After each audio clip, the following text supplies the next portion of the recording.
Kniha mystérií Ejsraimu, kapitola 23. Tírta výlet. Prvé pútnické miesto, ktoré som mal na svojej ceste do hôr Lazraimu navštíviť, bolo malé jazierko na Čistinke, v južnej časti lesov nad Avanu. Keď som tam došiel, prvou vecou bolo, že som sa na seba pozrel vo vode.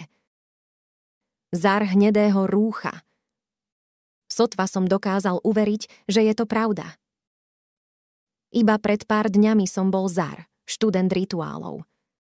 A teraz? Kým presne som vlastne bol?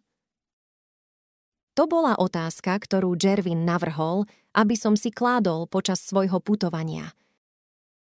A nechcel, aby som sám seba definoval podľa obrazu akejkoľvek kasty, dokonca ani majstrov hromu, čo bolo len správne, keďže som si naozaj nedokázal predstaviť seba samého ako jedného z nich.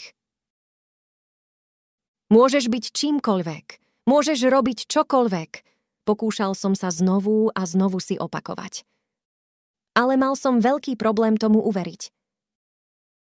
Čistá fontána môže byť čímkoľvek. Čistá fontána môže robiť čokoľvek. To už dávalo mojej duši zmysel.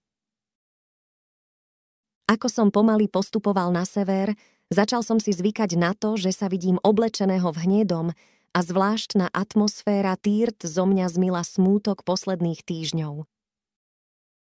Bol to pre mňa zážitok, že som mohol prespávať v stromových domoch. V blízkosti pútnických miest ich bolo vždy plno. Boli obklopené bohatými ovocnými sadmi, plnými krásneho ovocia, pripraveného ukojiť hlad pútnikov.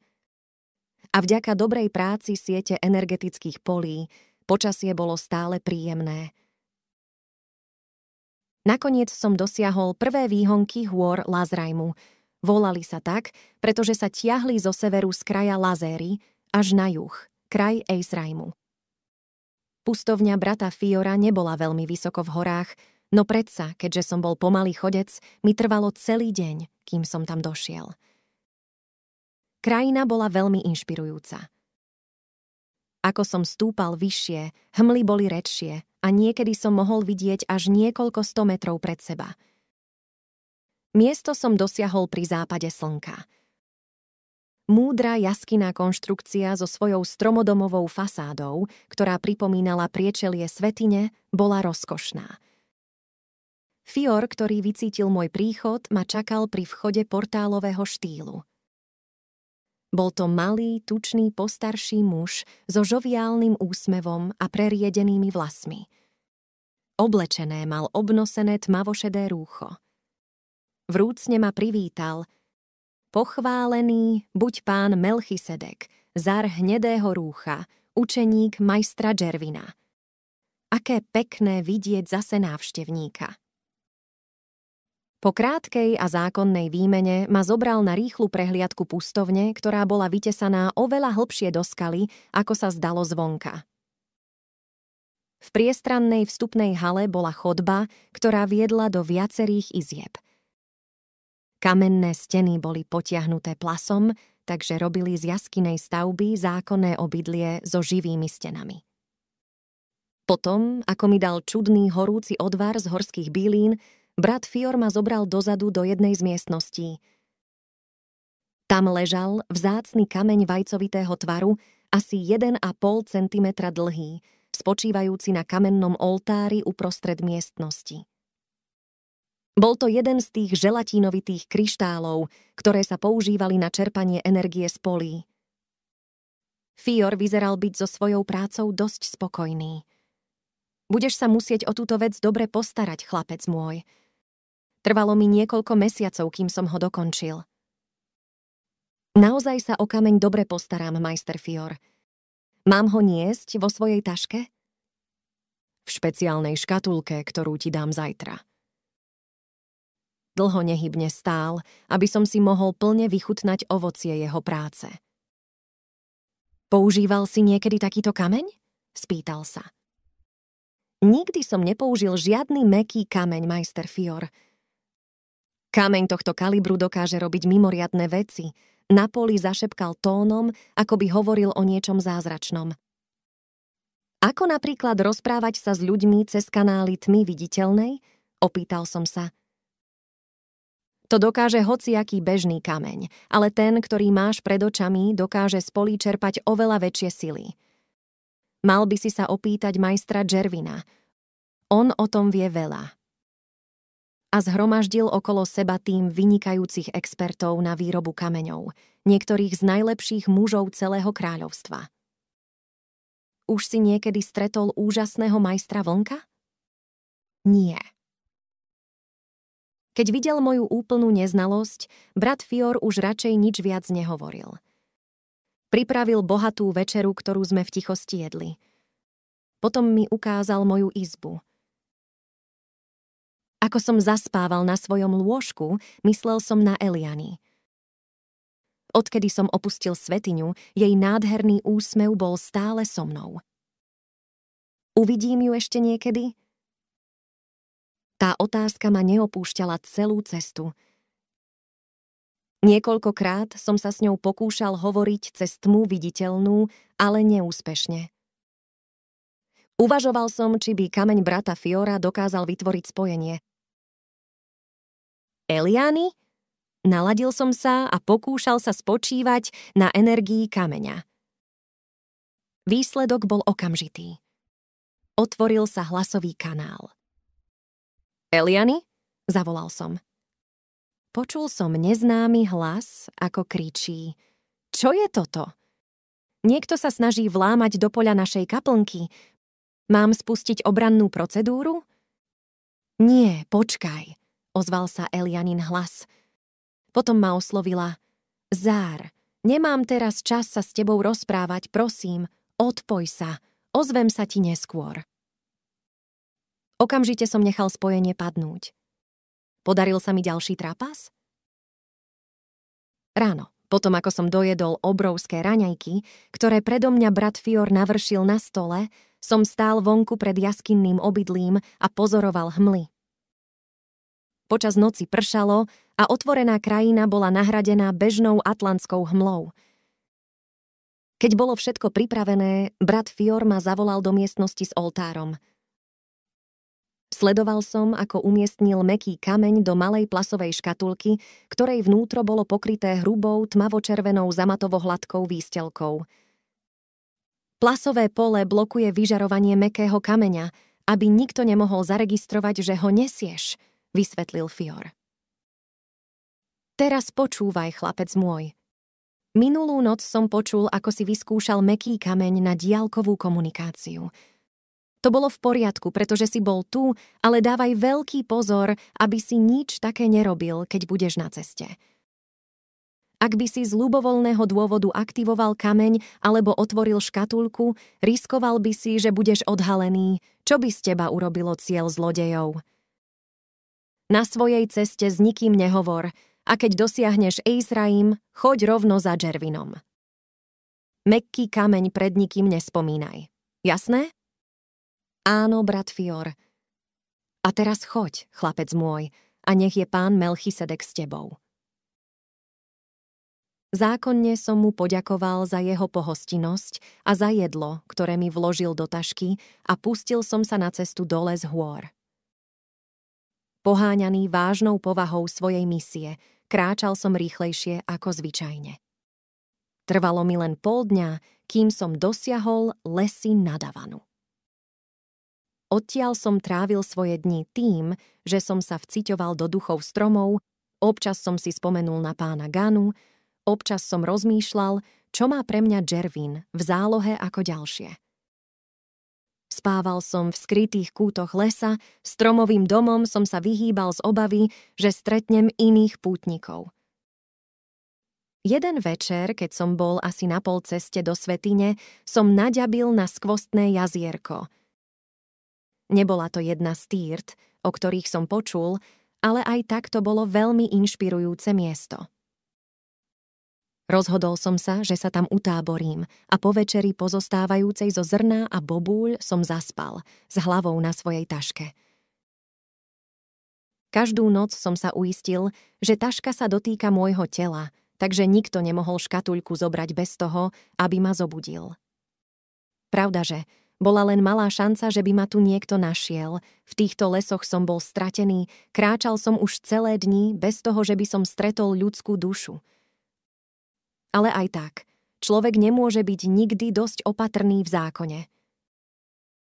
Rozhodol som sa, že bude lepšie, ak použijem tašku ako vankúš. Toto bolo prvýkrát, čo som spal so škatuľkou tak blízko svojej hlavy. Vzišli z toho čudné následky. Celú noc som mal tie najbizarnejšie a najživšie sny a vízie, ako by pre mňa prorokoval celý zbor modrých kňažiek. V mojej mysli sa hromadili nezvyčajné obrazy. Inokedy sa mi zdalo, že cestujem sférami a stretol som bieleho orla. Išlo to takto bez prerušenia až do úsvitu. A predsa, keď som sa zobudil, necítil som sa ani trochu unavený. Práve naopak, bol som nabitý energiou a v radostnej nálade. Zhodil som zo seba svoje rúcho a rozbehol sa do jazierka. Vydávajúc pritom hlúpe hlasné zvuky, dočvachtal som sa do sviežej vody a zaplával som si, ďakujúc pánu Melchisedekovi za toto nádherné ráno v zákone. Ale ako som plával, stalo sa niečo nečakané. Hlasnejšie ako kedykoľvek predtým počul som Elianin hlas, ako ma volá: Zár, Zár, dávaj si pozor, hrozí ti nebezpečenstvo. Snažil som sa jej odpovedať, ale bez úspechu.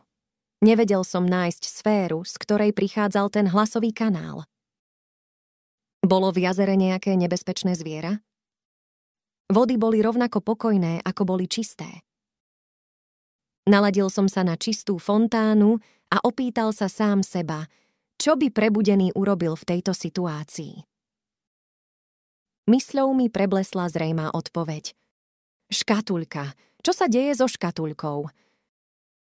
Pozbieral som všetky sily, rýchlo som preplával k brehu a plnou rýchlosťou som bežal naspäť k svojim veciam. Tašku som našiel otvorenú, všetko jedlo rozhádzané po zemi a škatuľka bola preč. Och, nie! Udrel som sa pesťou do hrude a zreval pod zahmleným nebom. Nie, nie, och, môj pán Melchisedek, toto nie! V zlomku sekundy mi bolo všetko jasné. Spať s hlavou na škatulke bola základná chyba. Bez toho, že by som si bol toho vedomý, aktivoval som mäkký kameň, ktorý pritiahol pozornosť zlodeja. Moje zosilnené sny prebiehali po celú noc, takže nájsť ma zrejme nebolo preňho ťažké. Rýchlo som sa obliekol. Držiac sa čistej fontány, zostal som smrteľne ticho, načúvajúc zvukom, ktoré by mi naznačili, ktorým smerom sa zlodej vydal.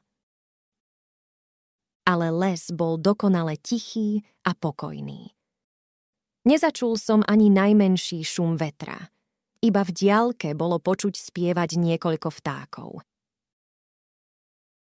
Hľadal som po zemi stopy, ale žiadne som nedokázal nájsť. Bežal som jedným smerom, potom iným, počúval a hľadal indície. Nič som nenašiel. Nakoniec som sa žalostne zrútil tvárou na machovitú pôdu a plakal som. Zobuď ma z tejto nočnej mory, pane, neopúšťaj ma. Vzlikal som, mlátil som pesťou do zeme a modlil sa k pánu Melchisedekovi, aby tento deň nikdy nenastal. Bola to priepasť, čierne zúfalstvo. Žiadna cesta von. Tentokrát som skončil. Hanba bola taká veľká, že som si nevedel predstaviť, že by som mal ísť späť za Jervinom alebo zavolať Eliany. Vôbec poprvýkrát som myslel na to, že si zoberiem život. Podľahni, ťažobe! Pomaly. Kráčal som do jazera. Moja myseľ sa zakalila ako stojaté vody temného podsvetia. Môj život sa javil ako neprístojný sen. Zlyhal som, keď som sa mal stať verejným služobníkom v Šeringe. Zlyhal som, keď som sa mal stať kňazom lososového rúcha. a teraz som zlyhal na misii, ktorá by ma možno doviedla k tomu, aby som sa stal študentom majstrov hromu. Umri s ľahkosťou, hovoril zákon. Niť, ktorá púta deti kráľovstva k ich telu, je voľná. Už na poli mimo, pomaly som kráčal do vody, pripravený utopiť sa a ukončiť túto agóniu. Čo na tom? Bol som ľahko nahraditeľným pešiakom, naozaj. Kalná voda ma volala. Voda mi siahala po hruď, keď sa prejavila čistá fontána. Čistá fontána moja krásna, pomyslel som si, želám si, aby som ťa bol počúval ráno, predtým, ako som skočil do vody ako idiot v zákone. Tak prečo ma potom nepočúvať teraz? Odpovedala múdrosť čistej fontány. Tým, že sa zabiješ, zradíš svojho majstra a opustíš priateľov, ktorí ťa potrebujú. Kto by potreboval hlupáka, ako som ja? Všetko, čo dokážem, je spôsobiť katastrofu môjmu majstrovi a zahanbiť svojich predkov. Nastalo napäté ticho. Pohol som sa ďalej. Ale ako mi voda dosiahla po ústa, ukázal sa mi úžasný symbolický obraz. Letel ku mne biely orol bohov a volal: Pomoc, Zar, pomôž mi! Obraz bol taký živý, že ma vytrhol zo zákernej strnulosti, do ktorej som sa potápal. Vôbec po prvý raz som si dokázal preložiť obraz z veštby. Bolo to priehľadné, jasné. Eliany! Nebol tu ani tieň pochybnosti. Eliany má problémy. Ocitol som sa na križovatke osudov. Na jednej strane bol malý Zarka. Topil sa. Jeho vedomie bolo pohltené nečistými priestormi. Na druhej strane bol rozhodný muž kráčajúci naspäť do Ézraimu, pripravený čeliť osudu v hnedom rúchu. Eliany, nechcem, aby si zomrela. Hĺbka. Nejasný šum. Niečo vo mne cvaklo. Netušil som prečo alebo ako. Malý Zar bol mŕtvý. Stal som sa mužom v hnedom rúchu. Vyplul som z úst vodu a začal sa brodiť naspäť k brehu. Pozbieral som zrno rozsypané po zemi a hodil ho do tašky. A bez toho, že by som si aspoň vysušil svoje rúcho, vydal som sa na cestu späť do Ézraimu. Celou silou svojho vedomia, ktorú som dokázal pozbierať, volal som cez tmu viditeľnú: Eliany, idem naspäť, čakaj na mňa, čokoľvek sa deje, čakaj na mňa. Neprišla žiadna odpoveď.